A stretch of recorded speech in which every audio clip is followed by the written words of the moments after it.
दासिया अजाଙ୍କ 26तम श्राद्धवार्षिकी श्रद्धांजलि।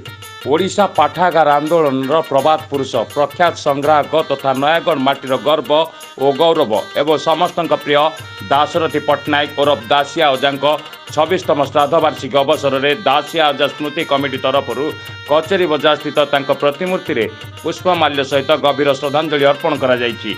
दासिया अजा अमर रहे, दासिया अजा आम प्रणाम घेन आदि स्लोगान रे स्थानीय परिवेश प्रकम्पित हो उठिथिला।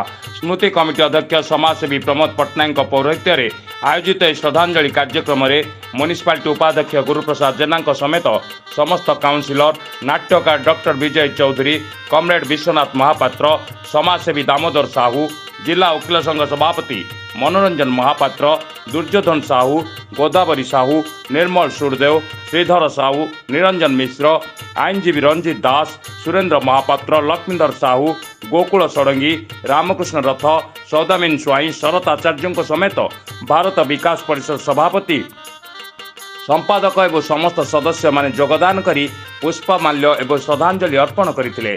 सूचना योग्य जे समस्त प्रिय दासिया अजा भावे समग्र जनमानस रे परिचित स्वर्गत दाशरथी पट्टनायक नयागढ़ जिला नुआगाँ ब्लॉक अंतर्गत उदयपुर ठारे 1959 मसीह बांछानिधि पाठागार, 1973 मसीह श्री अरविंद संग्रहालय, 1975 मसीह जदुमणि साहित्य संसद प्रतिष्ठा करथिले।